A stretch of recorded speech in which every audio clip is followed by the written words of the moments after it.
Thank you, Timothy Yusuf, for that background report. And now seated here in our studio to discuss the 2 years of the Tinubu administration with focus on the housing sector is the Honorable Minister of Housing and Urban Development, Architect Ahmed Musa Dengiwa.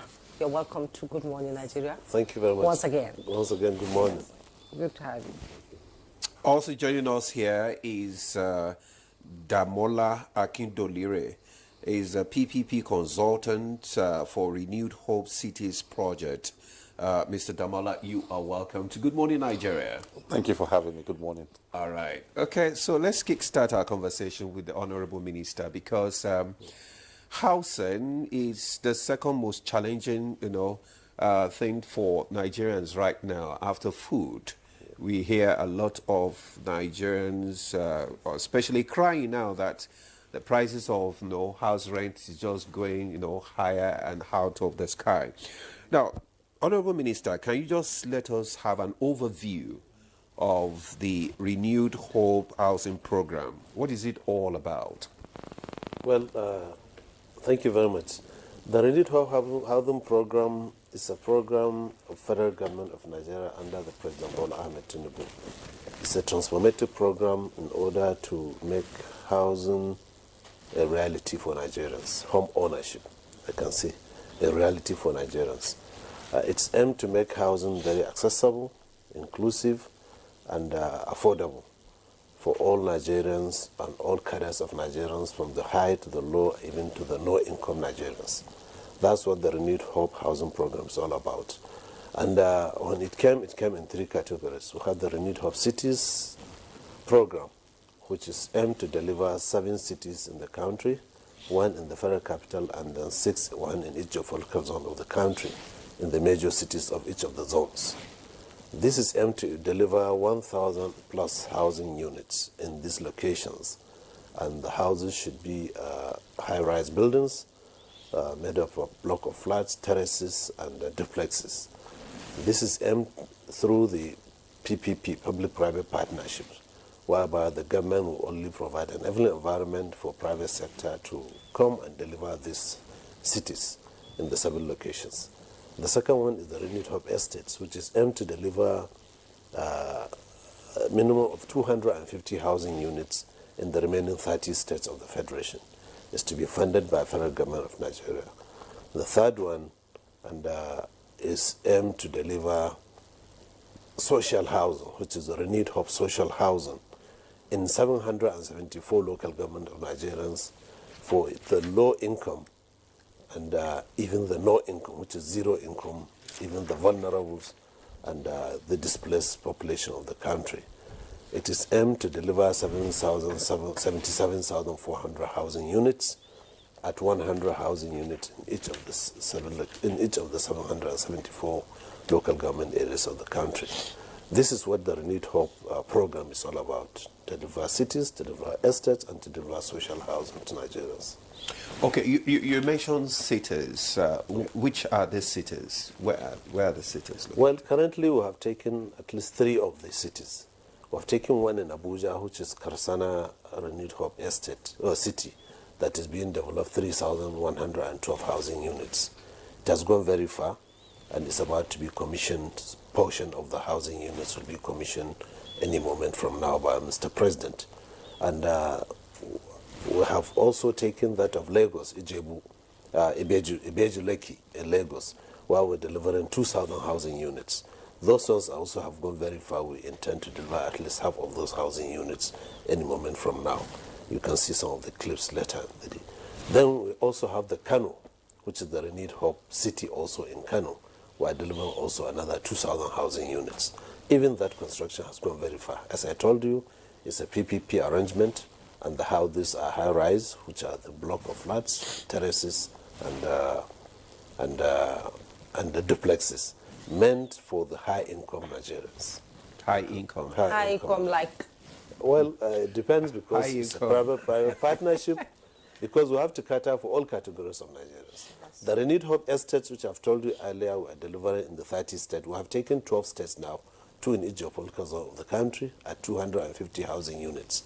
We have taken in Oyo and Osun. We have taken in Akwa Ibom and Delta. We have taken that of Ibonyi and Abia. We have also taken that of Yobe and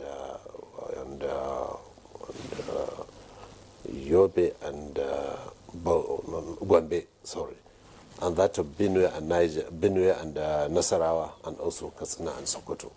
These houses have almost been completed because all the road networks, most of the road networks, and the electrical and water supply has been completed. Are these for the low-income earners? These ones are for the medium-income earners. Medium-income earners. Then for the low-income earners are the ones we intend to launch anytime from now, which is the renewal of social housing. We intend to deliver 100 houses in each of the 774 local governments. It's a bold decision of the president to ensure that all categories of Nigerians are catered for. This renewed of social housing is aimed to target the informal sector, who has even a low income and even have zero income Nigerians, and even the vulnerables and the homeless. You said that the houses that you're building would be accessible and affordable. How? Because if you look at the take home of most Nigerians now, and the houses, their prices are just. How are you going to make it accessible and affordable for ordinary Nigerians? Well, we made it accessible to every category of Nigerians. If you are high income, we have done it for you. These are the renewed hub cities which you have to go for. If you are the medium income, these are the ones we are delivering in the 30 states of the federations, which are the 250 housing units. They are into 1, 2, and 3 bedrooms. If you can't afford one, you should afford 2. And if you can't afford 2, you can afford 3 bedrooms. And these 1, 2, 3 bedrooms are organic in nature. It means it can transform from 1 bedroom to 2 bedroom by adding 2 walls and then roofing it. So that when your family increases or your income increases, you can expand easily, because the land for that expansion is made available within each of the housing units. And these are the target audience. While for the low income, who are the ones in 774 local governments, the aim of the federal government to deliver these 100 housing units in each of the 7 local governments, 70% of these houses will be the ones to be sold. The 30% of them will be even given free to the zero income Nigerians. And for the homeless, for the vulnerables, this is what the intention of the federal government to do. And it's soon to be launched by the federal government. The 70% that will be sold, it doesn't consider, nobody will say it's not affordable. If your income is 30,000, you just pay 1/3 of your income, which is 10,000. If your income is 60,000, you pay 20,000. If your income is 90, you pay 30. So that to ensure that there is inclusivity, nobody is left behind. Okay. That is the aim of this federal government and under President Bola Ahmed Tinubu, and is making it a reality for Nigerians. So can you tell us the success story on the collaboration between the private developers and the federal government? How successful has it been in actualizing this dream of the Renewed Hope agenda? Well, since inception, we realized that we can't do it alone. We can't provide for all. Even the number of houses, we can't do it alone. That's why we imbibe the culture of bringing in the private sector. Under the public-private partnership of our ministry, we intend to invited interested developers who came on board.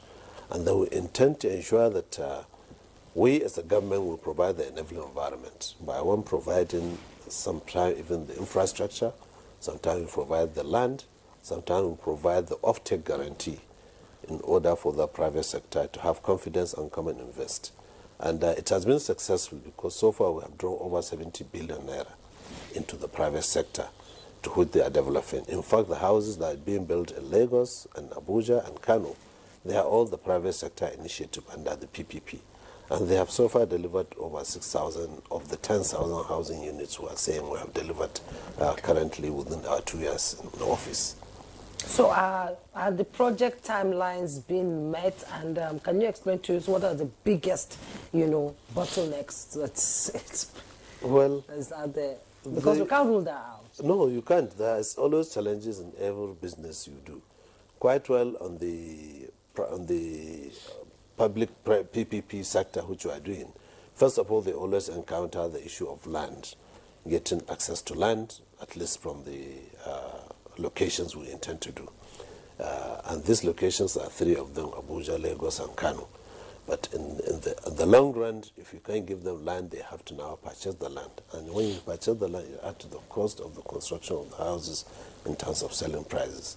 And the other challenge is that of funding, which is always a problem, especially in housing sector. And these are some of the challenges we know we have encountered. And we are overcoming it in the sense that we have achieved a lot to such an extent. We are delivering currently, and we intend to start commissioning these houses, especially on the renewed hope cities that we have. Also on the renewed hope estates, we have similar challenge and delay in funding, especially when it comes to delivery of these houses. But as I told you, we are overcoming them and intend to deliver these houses any moment from now. Now, you talked about the issue of land here now. That your ministry is also implementing reforms like the Nigerian land registration documentation and titling program. Why is this important, and what impact will it have on land ownership and wealth creation? Well, as you quite well know, we say that one of the challenges in housing is that of land. Once you remove that obstacle, then provision of housing will be much better and it will upscale it. And that's why the ministry is now imbibed this, is about to launch this National Land Documentation and Titling Program. It's aimed to ensure that all land are titled and easily accessed and cheaper for Nigerians to do that. Because we found that any land that is untitled, then it becomes a dead capital because you can't use it for any investment. The owner cannot use it as an investment. He cannot even draw funding to further his businesses or to do any other financial engagement with the land. So that's why we imbibed that culture in collaboration with the state governments. 99%, I can say, of the land we have in the country belongs to the state governments. The federal government owns just about 1% of the total land that we're having.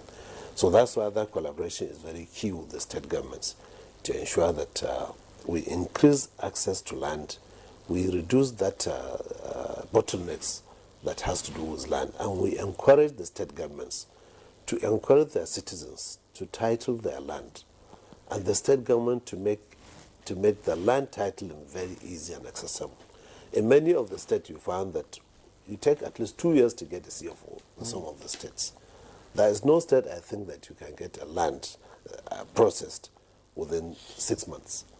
So 6 months to 1 year, to 2 years is unproductive. That's why the ministry is trying to ensure that they bring in the state governments to ensure that we upscale it, because using technology to ensure that you can get to a land title within 1 month, 30 days, if you can imbibe the culture of this electronics method.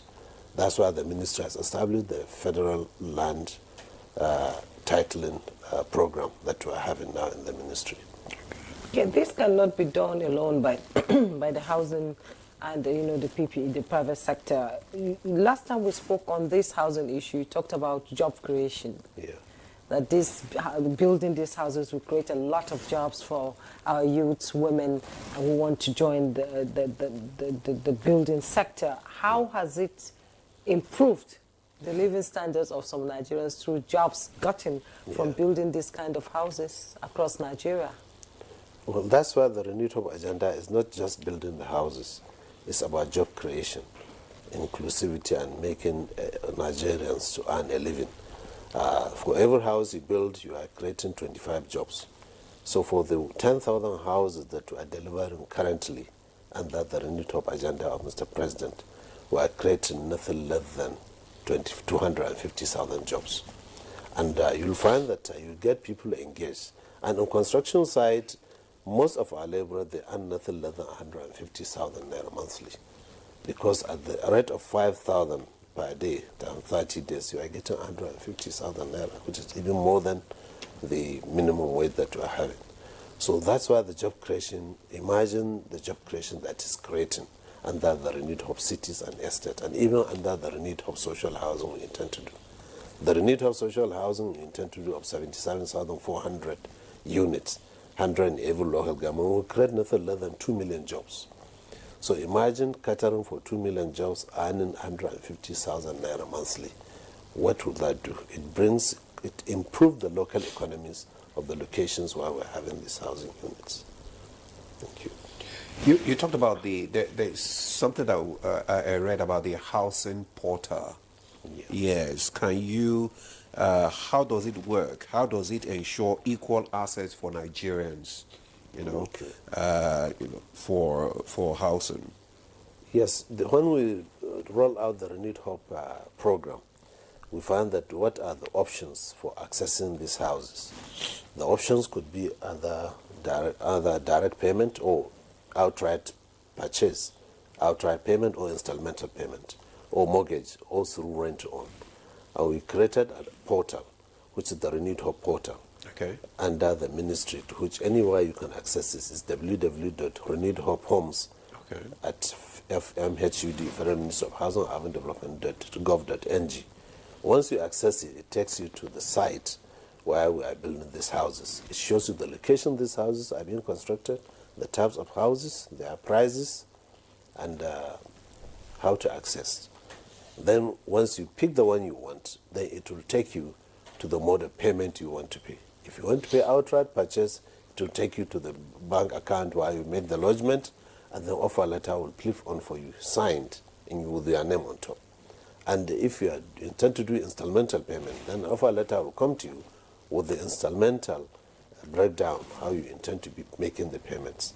An offer letter will still come out with you with that breakdown.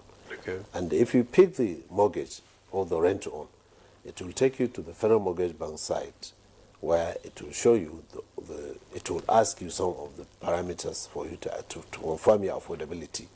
What's your salary, how long are you staying in your work, to calculate the affordability. And it will confirm to you whether it's affordable to you or not. So that's what that portal is all about, to the extent that an offer letter will people out for you, and then you start making payment through a bank account. But how do people get houses? Is this portal, is it online? I mean, how do people have access to it? Well, it's online, and once you click that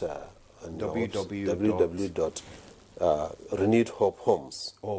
Yes, Renewed Hope Homes. Because people would love to know the site. Renewed Hope Homes at Federal Ministry of Housing and Urban Development. Renewed Hope Homes at FMHUD.gov.ng.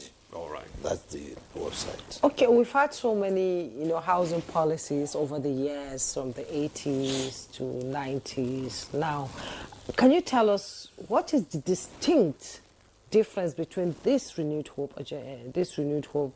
housing and the other housing schemes that have existed before? Well, I can say that it's distinct in many ways. First, it's distinct from the fact that within just 2 years, we have delivered 100,000 houses, or we're delivering 100,000 houses. Most of them are being completed. If you compare the previous administration, I think they did 7,000 housing units. Out of it, 3,500 were completed. And they are not sold. We are the ones that even pick them up and then sold them to Nigerian publics. But this time around, we have brought out the program. We are delivering 100,000. We have brought out the portal for even purchase and access. And Nigerians have started even paying for it. Then the second one is that the houses we are delivering are organic in such a way that all categories of income brackets are catered for. From the high income to the middle income to the low income to even the zero income Nigerians. They could be able to have houses as long as the houses are delivered, which we are delivering now. So this is the uniqueness of these ones. And in the sense that the issue of affordability, that once the houses are built, we say the social categories of Nigerians cannot afford it due to your income, which is not your fault, then you say they are denied. So that's why the distinct difference between this program and others, as I mentioned earlier, all categories of cities and estates and social housing are all catered for all Nigerians. So it's a holistic, approach to ensure reducing the deficit in housing. That is the only way to do it. Okay, you said you have mobilized over 70 billion in private sector investment. Yes. How is the PPP model working in practice, and what role are developers playing in expanding these housing assets? Well, how it is being worked is such a way that developers approach the ministry with their own proposal. Some will come even with their own land to ensure that we come and partner with them. Okay. We as a ministry, we know that we have to ensure that sometimes we even bring in the ICRC, and, which is an organ of government, concessionary rates, an organ of government that do that. Then we ensure that we give them the off-take guarantee through a federal mortgage of Nigeria, whereby they have delivered. We now created a program whereby we're delivering 100,000 housing units. Any PPP that come will fall under this. And federal mortgage of Nigeria will provide that off-take guarantee to those Nigerians. In some locations, we give them even the land. In some locations, we facilitate access to land through state governments.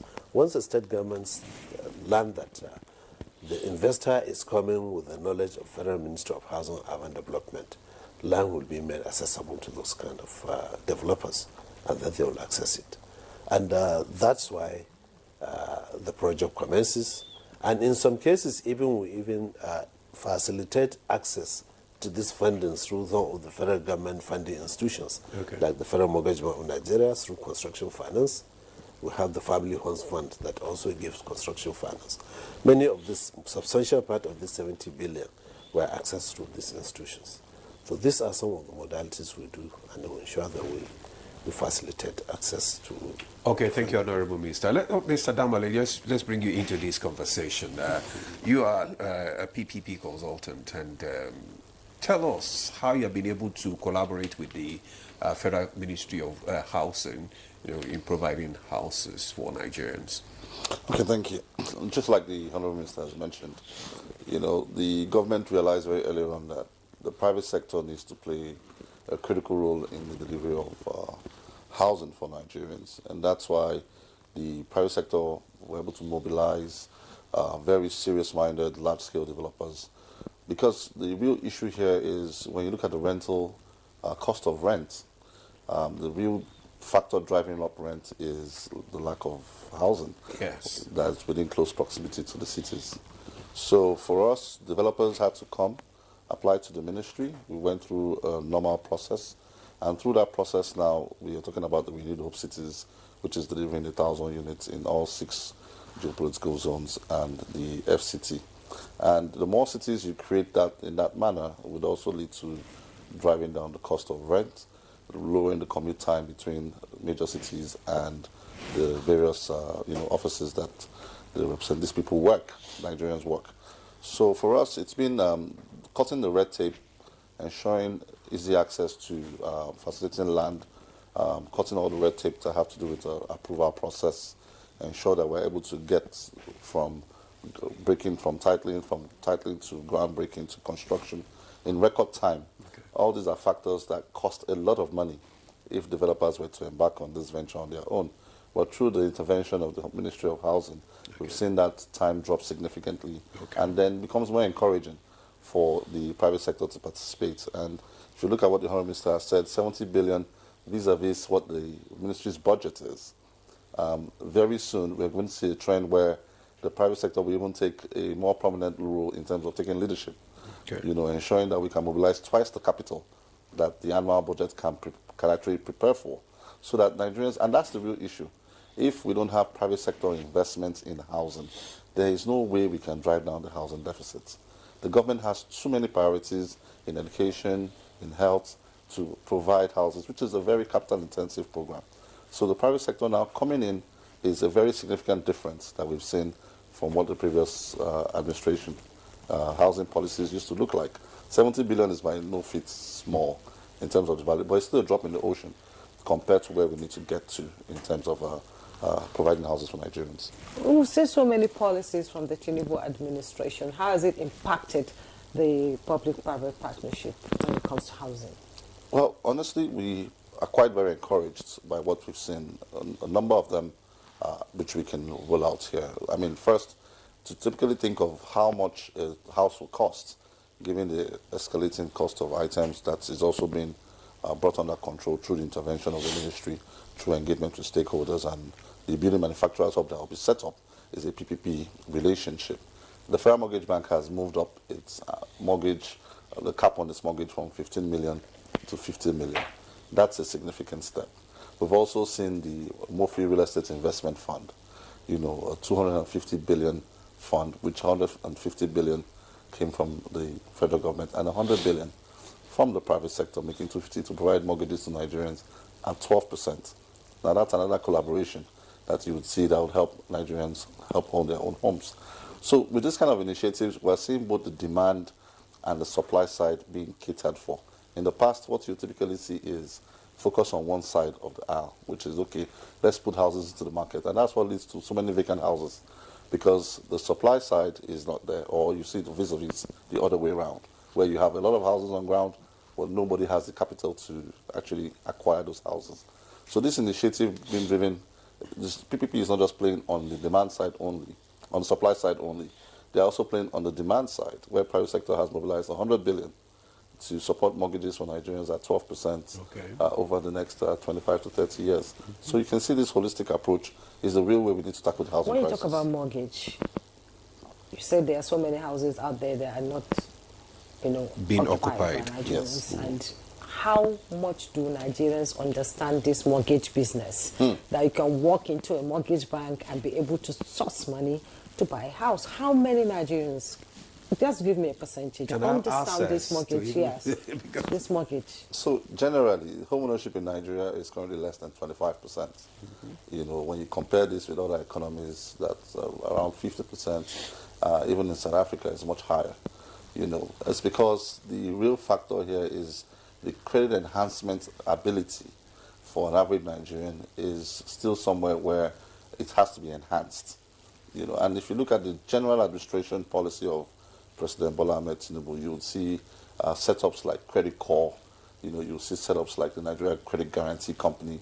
The whole idea is to improve the purchasing power of Nigerians. So yes, there might be a gap in knowledge of what mortgages are all about, but what mortgages really do is to enhance the purchasing power of an average Nigerian, rather than wait 20 years to save and buy a house that the prices keep moving. You can actually lock the prices at the rate of today and pay over your working life, and that's really the story of mortgages, But the real issue with Nigerian mortgages is the rates. The rates have been, astronomically high. That's the question. So the rates have been quite high because why? When you mobilize private sector capital, you have to also make sure you are matching those rates with returns that are quite attractive. But through the intervention and policy direction of this government, we have now seen, how do we deliberately encourage that when people build, we have Nigerians, you give Nigerians the power to buy. And that's why the first thing that the government has done is to, let's move the cap on what we call a decent house from 15 million to 50 million at 6% mortgage rate. Now, from 15 to 50? To 50 million. That's high. That's a considerable high number, at 6% over the working life of the average worker. And then you also find on the MREF side, they have said, we can get up to 100 million at 12%. So not only can anyone access this, available considerations, but if you look at 6%, 12%, and look at the commercial bank rate of 35%, you will see that there's a significant gap, which is one of the things we want Nigerians to keep talking about, that how do we participate in the shape and how government policies affect our lives. This is a practical example of what can happen when the private sector is in the room to discuss policies that affect the Nigerian lives. Yes, Mr. Dambale, you have said it. But let me even ask the minister, because most of the time when government come out with housing policies like this, you find out that at the end of the day, majority of the low-income earners don't even have access to it because of the rate, just like he talked about, 12%, 6%, 50 million, I mean, at the end of the day, most of the people that, buy these houses are still the rich the well-to-do individuals, and they now let it out to the low-income earners. How is this government trying to correct that? Is there a way that, you know, this can be corrected? Well, there are many ways, in such a way that the federal government has an institution, which is the primary mortgage bank, which is the Federal Mortgage Bank of Nigeria. It's the secondary mortgage market that can provide affordable mortgages to all Nigerians at the rate of 6%, which is the cheapest you can get, and with a large time of repayment, which is up to 30 years repayment. If you compare it with the private sector, they can only give you mortgage if you go to commercial bank for 5 years at almost 25%.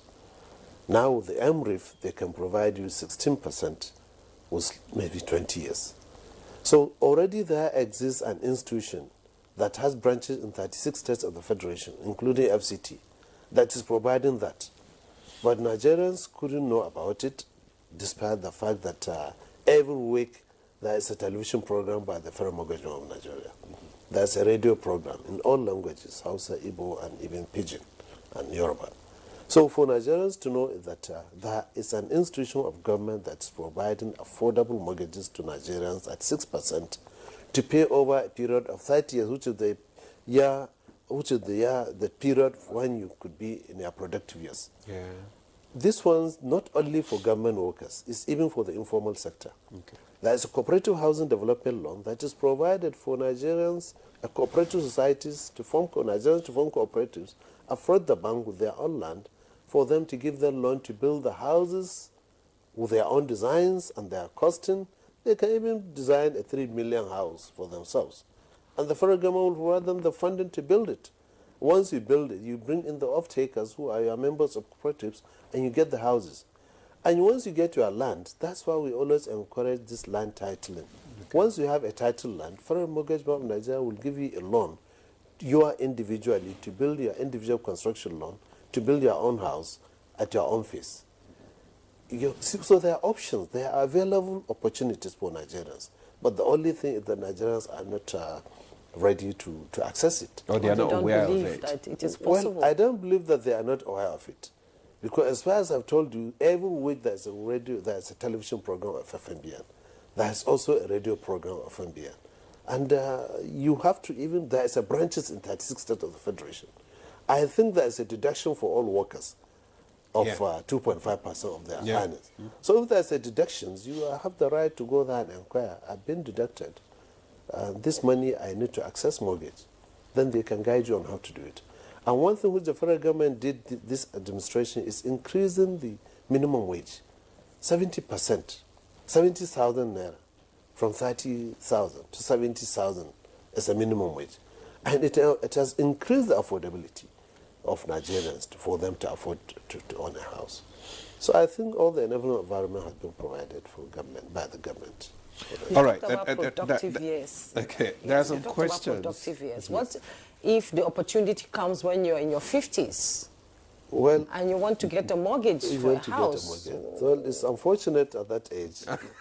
Yes. So which means that you have cut off some people then? You've cut off some people completely from it. If you can't get mortgage above 50? Well, you can get mortgage above 50. It's above 60 when you have reached your time. You can get mortgage above 50. At 50, you have 10 years at least. For a teacher, he has 15 years. Because it's 65 years, I think, for teachers and other categories of Nigeria. But once you are 60, no way. Once you are 60, honestly, it's difficult for you to get a mortgage. Because mortgage is meant to be repaid back. Unless if you fall into the vulnerable Nigerians, which we are building the local governments for Nigerians to access a free house when it is being constructed. Okay, you talked about partnership with Shelter Africa Development Bank. Yes. It's a milestone, actually. Yes. So what does this mean for the Nigerian housing sector, and how many houses will be delivered from this deal? Look, Can you Shelter Africa Development Bank is an African development bank that was established to provide affordable housing to Nigeria, housing finance to Nigerians. That's what the bank is doing. And since it was established over 20 years ago, Nigeria has been a major shareholder. In fact, we're the second largest shareholders. But as a government, we have never accessed any loan from it. Though some few private sector have access, some of these loans from this development bank. So now we are in collaboration with them to sign an MOU to provide loan to build 5,000 housing units. That MOU has been signed. We have acquired land. We are finishing the designs, and for us to ensure that we access that facility to access the 5,000 housing units and affordable housing units from the Shelter Africa Development Bank. For low-income earners? For low-income earners. Yeah. Okay. Honorable Ministers, we have our guests. I mean, our viewers have been sending, comments and questions. Yeah. They will just read out some of them so that you can respond to them. I said, good morning, presenters and our guest in the studio. Shelter is the most important and necessary thing after food for every Nigerian citizen supposed to have. Every citizen's prayer, either government worker or as a private person, is to have a house for himself and his family.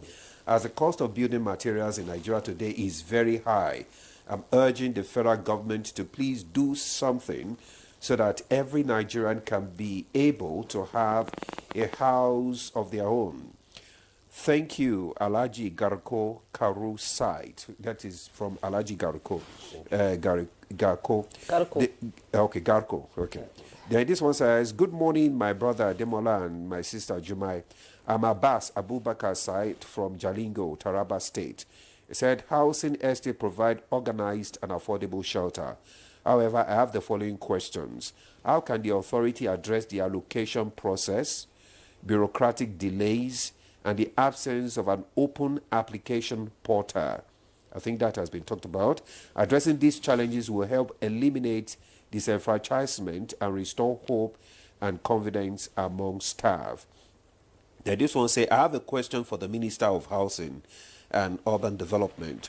What mechanism is the ministry putting in place to prevent fraudsters from hacking the ministry's website or scam unsuspected citizens who want to pay for a house? Same from Alhaji Garko. Maybe I should just pause there so that you can respond to some of these questions before we take the other questions as well. Thank you very much. The other first two questions, I think they are just commendations and a statement that they made. But the last one is very key to us, especially. No, one said about the what is the cost of housing materials. The cost of building material is high quite well due to the many reasons.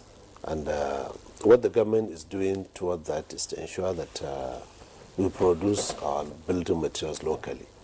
Because if you don't discourage importation of local building materials, then the building material cost will be very high. Okay. And you'll find that the houses will keep on being unaffordable to Nigerians. So that's why what the ministry is doing currently is that of establishing a building material manufacturing hubs, one in each of all corners of the country. We have gotten some private sector who are coming to establish those private building material manufacturing hubs. We have gotten locations, one in Ijopol, one in Shagamu, one in Lokoja, one in Aba, and then another one in Kano, and Gwambe and Gwambe. So these are the locations we intend to have this building material manufacturing hub. We have written letters to all the state governors on these locations to provide us with 200 hectares of land for us to establish these hubs. And investors are already discussing with them, who are very much key and ready to come and establish that. Once that is done, we assure Nigerians that building material costs will be stabilized and Nigerians will have affordable houses to purchase. Yes. Then the issue of the hacking, that one is very key to us. We are aware of that, and we are taking a lot of precaution to ensure that hackers have not access into our websites to ensure that they defraud Nigerians. So we're doing all we could to ensure that we safeguard the website. Okay. Thank you. Okay, I have some questions too here, and I begin with Adewale Olaniyan. He's based here in Abuja. He said, good morning, Honorable Minister. How is the 753 duplexes seized from a single person going to be shared? Because I believe the houses were built with Nigerian money, and as such, it should go around the country. And MWO Abdul, naval rating, retired from Kano, says, I am a retired naval rating. and I served 35 years in the service and I don't have a house to live after my retirement. How will I get involved as a number one citizen to benefit? And Mr. Marka Dominic Oduen said, I want to thank the Minister for throwing more light on the housing project for Nigerians. However, most of us, the federal civil servants, find it difficult to access these houses. How can a civil servant get access to this house seamlessly? And Hajia Rahmat, a 60-year-old and above, should be considered for the federal mortgage loan if the beneficiary has a veritable means of livelihood beyond the retirement age. Well, thank you very much. Some of the questions are very valid. For those retirees, I doubt if they have a very stable pension that usually comes their way. Because once you say it's a mortgage, then it means it has to be repaid. And Nigerians should know that for any loan to be given out, someone has to be credit worthy to access a loan. And once you accept the loan, it means you have to pay it. But we have an informal sector set up whereby even those who are not earning salaries from the government, they can also access mortgages from Nigerians. So it's very difficult for us to confirm whether a retiree could be able to access a loan from a bank or from a mortgage bank while he's not, his salary, he doesn't have a steady income. So that is the crux of the matter. Yeah. Okay, I have this. This one says, good morning, sir, Honorable Minister. Thanks for the enlightenment and efforts shared here. I would like to share my experience trying to get a house through the Federal Housing Loans Board for almost 4 years. It has been from frustrating application from one developer to another, and even more blocked-necked civil service politics, bribery and wickedness where a staff would hide one's files just to frustrate its movement, and the slow process that ends up leaving a bitter taste in one's mouth. Even as a level 12 officer with the Federal Civil Service, the federal loan can't even cover a 2-bedroom flat for me. So what do I do? Then this one says, good morning. Thank you for the housing scheme initiative. Please, how can one access the housing scheme on a normal day without having to be a federal government worker? And how can it be assessed in the various states? This is coming from Mrs. Helen. So probably you answered the first question. Yeah, the first question that has to do with the Federal Housing Loans Board is a federal government agency under the head of service of the Federation. It is done to provide for the federal government workers a facility for them to access mortgage loans. And it's unfortunate, these frustrations, how he was able to be frustrated to that level. The only way is that if there are options, you move to the next option. The federal mortgage loan is there, and most of the Federal Housing Loans Board, sometimes they come to the federal mortgage bank to even raise some funding and then go and fund their own agency there. So I'm very much sure if he has tried the federal mortgage bank, he may get it much better than what he's getting, the frustration he's having now. Okay. Yes. Then the second one says, thank you for the housing scheme. Please, how can one access the housing scheme on a normal day without having to be a federal government worker? Well, most of the loans are not only for federal government workers. Okay. Even the informal sector provisions are made. So like this, our own houses that we are doing, since they are under portal, nobody will ask you why you are working, but will ask you what you are earning. Okay. And whatever you earn, it can be in the informal sector or in the formal sector. It can be in the public or private sector, to which one can be able to earn a business. What it matters is for we to know what is your earnings and you have a steady income. Through your bank statement, one could be able to verify that. And that's the only way to do it. So it's not only for government workers. It's not only for government workers, but Adewale is also asking about the 753 duplexes. What's going to happen to So it? for Is it the accessible to 774 houses that has just been delivered to us, it's a presidential directive for the chairman of EFCC to hand over the 753 houses that has been acquired illegally by a Nigerian to which the president directed after the forfeiture to the federal government by EFCC. They have gotten that forfeiture order. The president directed that these houses should be handed over to the ministry to complete them and sell them to Nigerians, and some of it for federal government needs. So that's what the directive is all about. And what we did today, this Monday morning, I'm going to inaugurate the committee to go and do the assessment in terms of the integrity test to ensure the structural stability of the houses, and then do the assessment for the completion of the houses, and then also come up with the framework for selling of those houses. And selling of these houses, I'm sure, will not be different from what we are doing now in the ministry, but specifically for those type of houses that have been seized under the seizure of the EFCC. So we want to assure Nigerians that once these things are completed, we finish our assessment, then we go ahead and complete at least the infrastructure of the estate and some of the ancillary facilities within the estate, and take the houses to a level that up to roof level and place that externally. Then we can even start selling them to the public As for them carcass? as carcass. They complete internally, because every Nigerian has his own taste and ability in terms of affordability to finish it. But we want to finish them so that all the terraces will look the same, all the block of flats will look the same, all the duplexes will look the same, so that there won't be any differences. Nobody who can come and add another floor on the existing structure, so that, because it's not meant for that. So once we're able to standardize these houses, then we'll start selling. And assure Nigerians in a couple of weeks will now come up with a framework for the sales of these houses. Will you go through a public-private partnership to do that? To complete, Yes. we have not yet come to that. We then need to bring in the public-private partnership. Government needs to put a little funding for the completion of the houses to the level we can sell them off. One, we are completing the infrastructure. Already there are some few infrastructure on ground.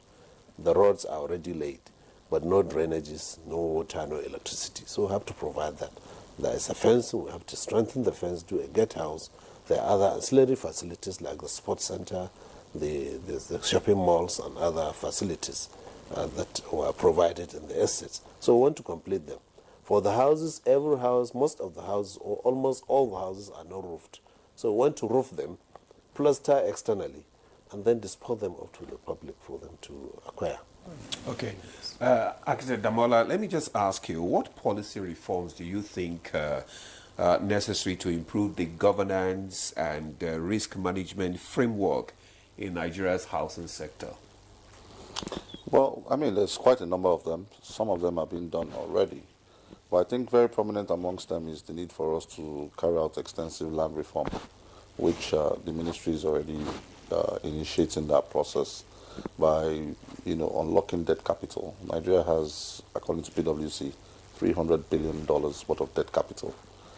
So I think the land reform is very critical. Once that can be done, a lot more Nigerians can have access to finance if the land is titleable. That's one.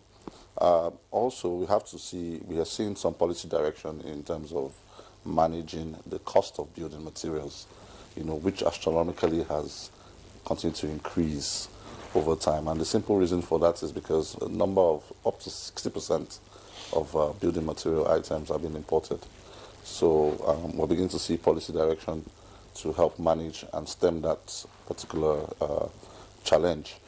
So that helps us to fix some issues on the supply side. While on the demand side, we've seen initiatives like policies around the mortgages.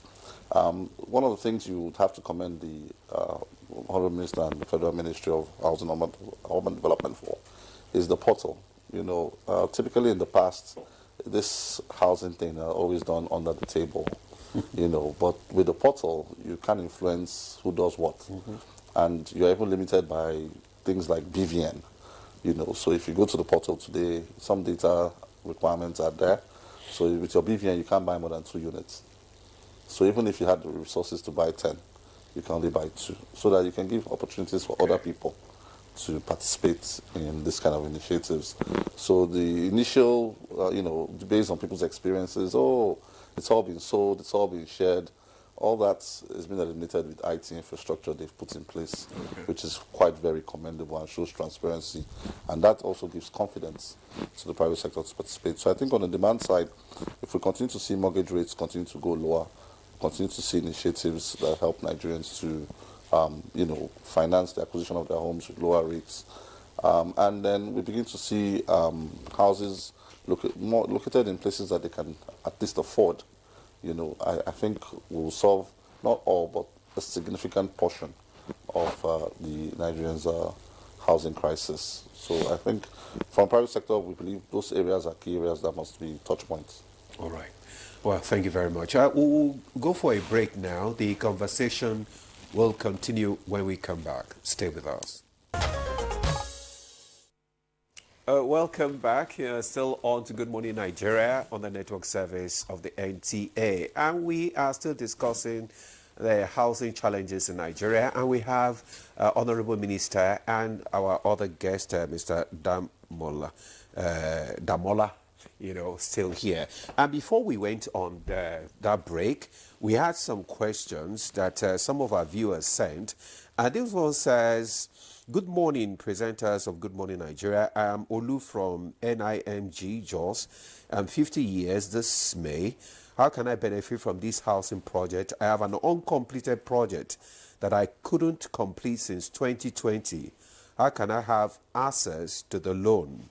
And this one says, good morning. My question on housing goes, please, is there any means that our pension scheme can be used in securing or assessing housing mortgages, especially in the private sector? This is Dave Adebola. And this one is on the 774 houses. The challenge is that the ministry will give out the finishing of the estate out as a contract, and the prices will usually be over bloated. And at the end of the day, the cost will be passed over to the Nigerians that will tender to purchase them. This is John Ade from Abuja. Honorable Minister, sir.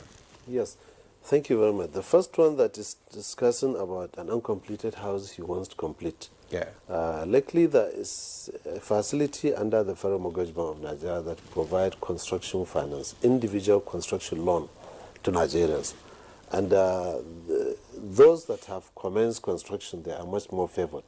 So all he needs to do to take the designs of the houses and then calculate or estimate what it needs to complete the houses. Take the pictures of the houses and approach the branch in his own state where he's living. That branch will process the loan for him and send to the headquarters of Federal Mortgage Bank for them to disburse the money for completion. Okay. And I assure him that disbursement will be in 3 installments for him to complete his house and then occupy it. Immediately after completion, then they will start deduction 1/3 of his salary until he pays that facility. It's done by the Federal Mortgage Bank of Nigeria over years, and people should know about that. The second one is the issue of using pension scheme. Using pension scheme. To secure, to access. Already you can access your equity. Most of the mortgages, you find that you have to pay 10% of your equity.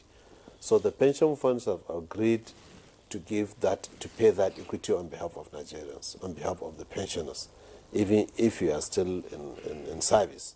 So the pension fund will use part of your pension fund that you need to have and pay your equity on your behalf. And then the deductions commences from your loan, because in some cases it's a requirement to pay equity. So pension fund have already started doing that. And I'm sure when he approached any of the Federal Mortgage Bank in the branches that we're having, they could be able to tell him that. Then the last question is on the 774 houses. Yes. I think he's talking about the social housing we intend to do. Yeah. The social housing is a bold initiative of the government, and is intended to cater for the low income and the zero income Nigerians, and even the vulnerables. So he didn't think of the cost of construction. The cost of construction is not a factor in the selling prices of the houses. The houses, when it is built, it will be sold to any Nigerian that approaches the institution that is disbursing those houses. Because it will just consider what you earn, and you pay 1/3 of it, whatever it is. Okay. And somebody from Oka said, please, how can one get a house from Oka as it is not in the renewed hope homes list? Is Oka not on list? Oka is a state capital, I presume. Yeah, Anambra. So we have is the second phase of the renewed hope estate that we intend to do. We have taken 12 now. This year we intend to take at least 10 or 12 again. We always want to ensure that the equitable distribution. If you don't take 6, then we'll take 12 in every state of the federation, depending on the budgetary allocation of this year's budget that we're having. So it's on the planning stage. So Oka, I think they have given us land, so Oka will be included in that. Will be in the next batch. Yes, the next batch. And Any state another that one has given us said, accessible land will take it up. Okay, Mr. Peter Onalo, Peter from Lafia said, please, how can those who contributed to FMB and are now retired benefit? Well, it's very difficult, to be honest and sincere, for the retiree to access mortgages, unless if he has an earning that he can convince the mortgage bank that he has an earning to pay. Then the mortgage bank can pay on his behalf, and then they start deduction, or he start paying the mortgage bank that money monthly, and then the houses will be available to him. Yeah. Well, Honorable Minister, since you are talking about the Federal Mortgage Bank now, let's talk about its recapitalization. How has this transformed the bank, and how does it translate to accessing funds for a home? Well, the mortgage bank, since inception, it has been undercapitalized, and currently that's what the bank has been struggling for. It's under the 5 billion naira capitalization. That 5 billion, only 2.5 billion has been paid, 50% of it, to which is not adequate. So apart from the fact that it is sourcing its fund from the contribution, workers' contribution, the bank will not be able even to survive it. That's why over time there has been a cry for increase in the recapitalization of the bank from the 5 billion to at least 500 billion naira. Okay. Recently, last year, I took the memo, Federal Executive Memo, to Federal Executive Council for recapitalization of the bank. And the Federal Executive Council referred us back to sit down with the Minister of Finance, the CBN, and other stakeholders to ensure that we amend the memo and then bring it forward for the federal government. The issue of that is not the 500 billion naira, it's not the whole amount to be given by the federal government. The recapitalization, 50% of it should be the equity contribution by the federal government, and 50% will be debt capital to be sourced from the investors who will invest that 50 billion, 250 billion. And with that recapitalization, it's going to improve its activities and even extend its mortgages, not only houses, even to commercial properties. Okay. Mr. Damola, let me ask you, should federal government play a role in regulating the housing market, and how can it balance the needs of different stakeholders? Absolutely. The federal government, albeit limited, but definitely has a role to play.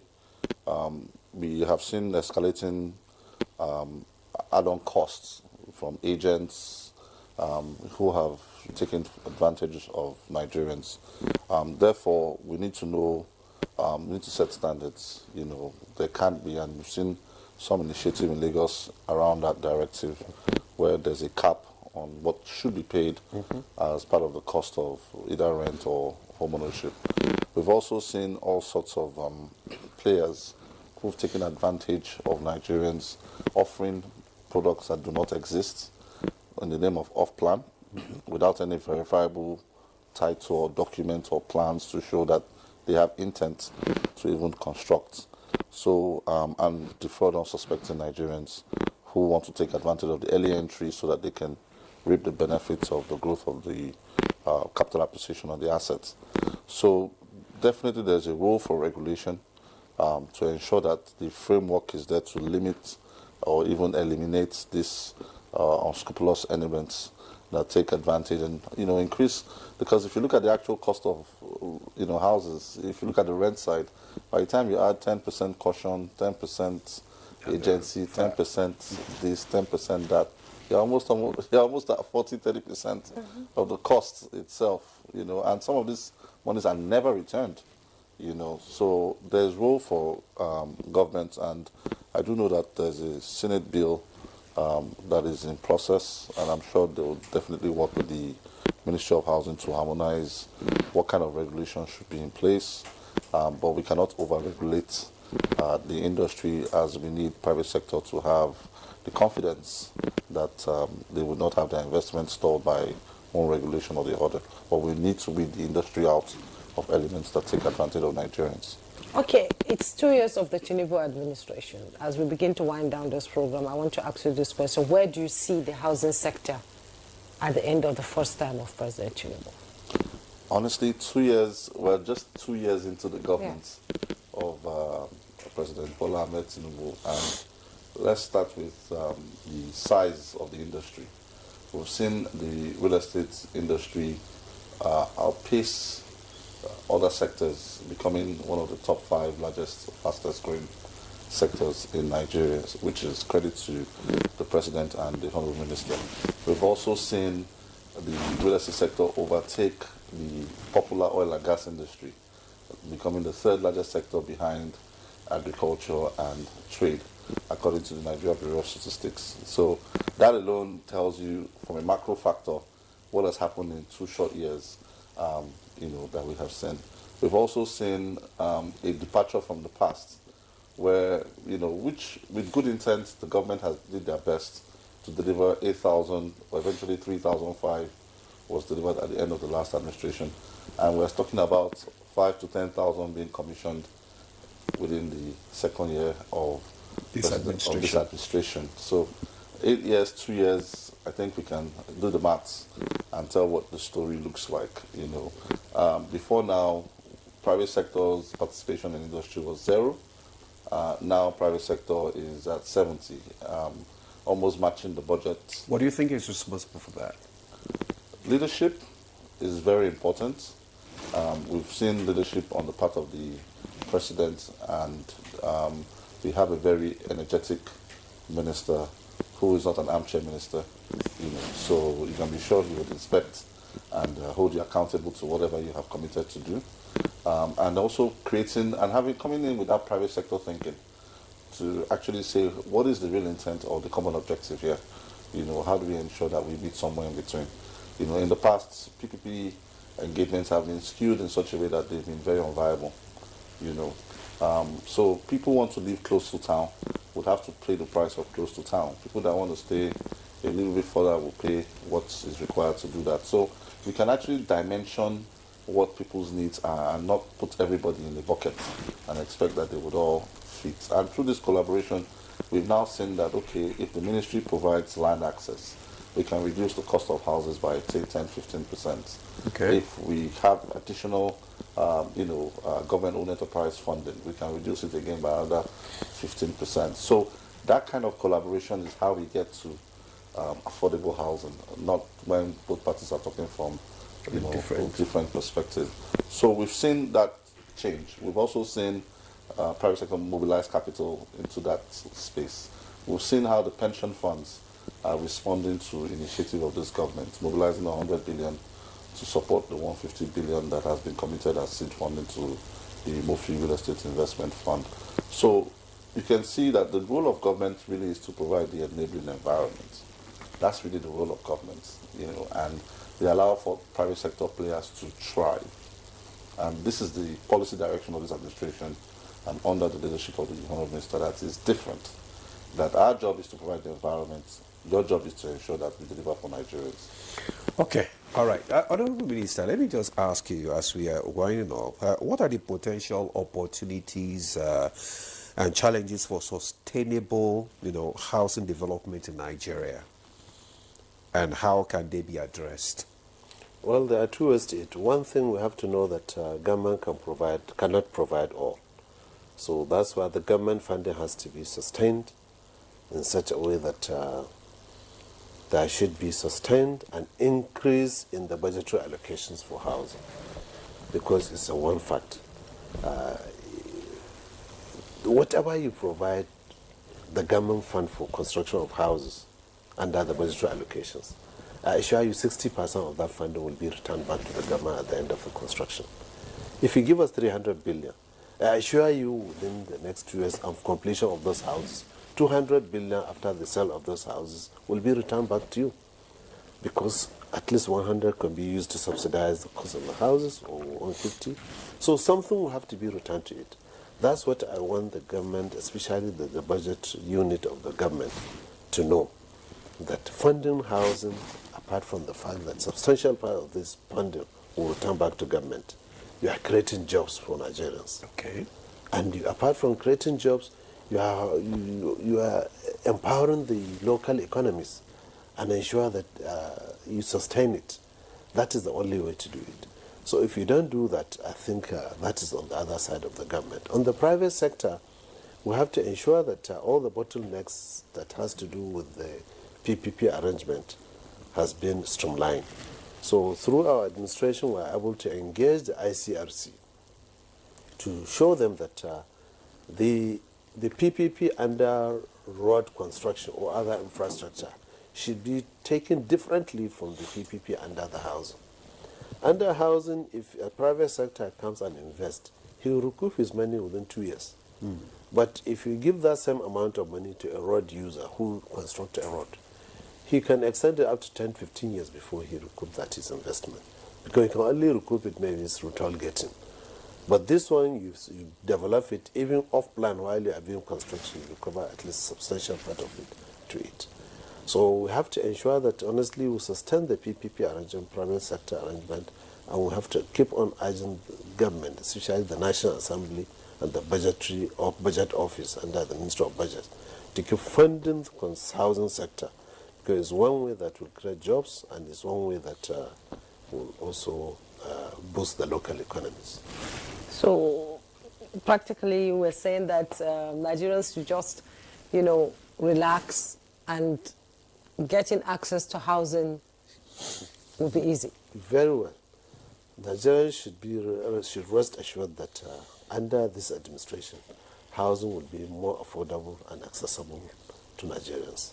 And it is going to be an inclusive way whereby all categories of income will be catered for. Okay, I have these questions from some of our viewers.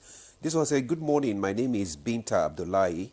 Please let us tell ourselves the truth. A core civil servant who relies solely on his hard-earned money, that is the salary, can't buy a house with a loan from Federal Mortgage Bank. Firstly, what one can assess as loan will not pay for the house in Abuja. And the houses forfeited, I bet, there he's talking about the houses forfeited now. He said, I bet you only the rich will be able to buy them.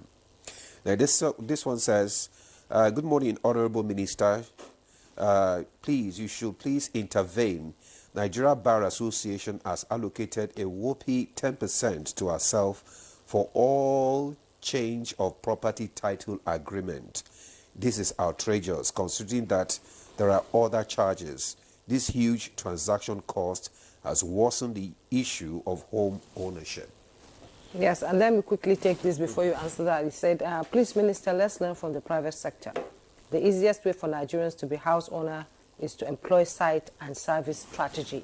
That is why the private sector has taken over the industry, and Federal Housing Authority is struggling. Let the government acquire land and construct road and power with electricity and sell the land in small plots for people to develop and supervise development. That is John Ade from Abuja. Okay. Thank you for that insight, because he needs to know that under the Federal Ministry of Housing and Urban Development, under our urban sector, we are also doing the site and services scheme, whereby some of the land that we are having, we erect the infrastructure, the road drainages, spring water and electricity. And then we cut off the plots and then dispose to the general public. So it's one way of doing that. And once you do that, we give you a title. With that title, you can now approach the bank, Federal Mortgage Bank, and acquire loan for individual construction loan. So I thank him for bringing that, but he needs to know that the ministry is also doing that in many of the states that we are currently doing under our national urban planning sector. Then the issue of affordable housing. Nigerians need to know that that's why the ministry is now doing this. The houses we are constructing currently under this administration are much cheaper than the ones that have been constructed under the previous administration. Not because of anything, we we are targeting the individual who will own the houses. You don't have to build the house and put the tiling and put the POP. Do it in such a way that the houses will be affordable and habitable to whoever wants to access it. At least the target audience, which are the low and medium income earners. Once they can be able to access it, then they can improve upon the houses and then to their own level. And the issue of the 753 houses we have acquired is still in planning stage. That's why we don't intend to finish them off at that level. We intend to semi-finish them so that they could be affordable to individuals. And once we sell them off, individuals can invest whatever they want to invest to complete it. Some will even take it as a carcass and just plaster and enter, depending on what you can afford. So we are doing that, and we are considering a lot of that. On the issue of Nigerian Bar Association, which he says is an issue to which we have to engage the Nigerian Bar Association. If it is in their scale of fees, their professional scale of fees, there's nothing we could do about it apart from the fact that it has to be on legislation. Because every profession has its own approved, federal government approved scale of fees. Like we have it in the architect and the quantity surveyors and other the built environment and engineers. But Nigerian Bar Association, we have to call on them that if it is not within their own professional scale of fees, please let them reduce that charges at least half the price to 5% instead of 10%. For them to do that. They should reduce from 10% to 5%. Thank you 5%. so much, Honorable Minister, for coming on Good Morning Nigeria today. Honorable Minister Architect Ahmed Musa Dangiwa, thank you so much for providing insights to all government programs under the Renewed Hope agenda. Thank you. Also, we want to thank Mr. Damola Akindolire. Thank you so much for coming to give us perspective on the PPP, project. Thank you so much. We also want to thank all our viewers for your questions and also for your comments. Thank you so much for being interactive on this program. But that's how far we can take. My name is Ademola Adeoye. Do have a lovely day. And I'm Jumbo Yusuf.